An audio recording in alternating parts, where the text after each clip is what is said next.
Welcome. This is Paula Chafee-Scardomalia of DiviningTheMuse.com with your 3-card tarot reading for your creativity and your creative work. For today, Thursday, had to think about it, February 2nd. Happy Groundhog Day, happy Imbolc, happy Candlemas, whichever holiday you're celebrating today. Whatever it is, spring is just around the corner.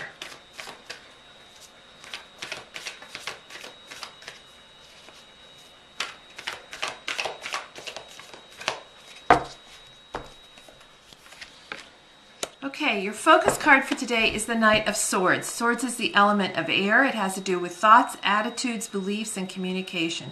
So your focus today is to ask yourself, how are you the knight for your creative work? How are you the knight communicating about your creative work?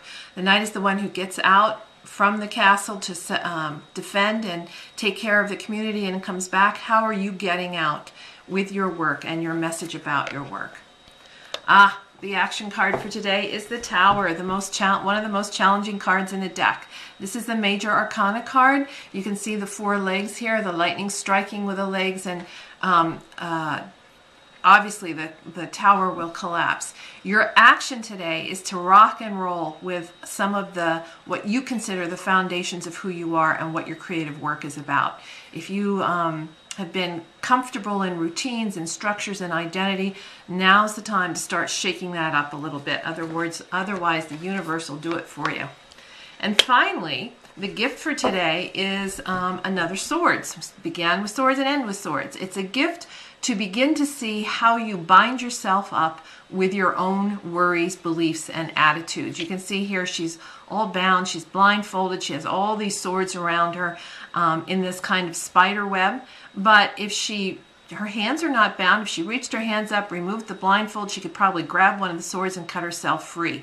This is about, how we put ourselves in these own situations. So look for the opportunity today to free yourself of that.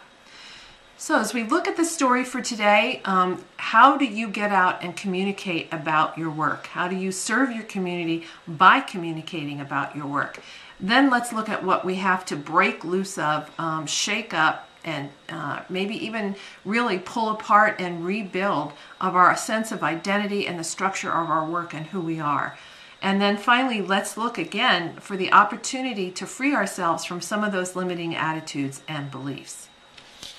And this is Paula Chafee-Scardomalia of DiviningTheMuse.com, wishing you divine musings.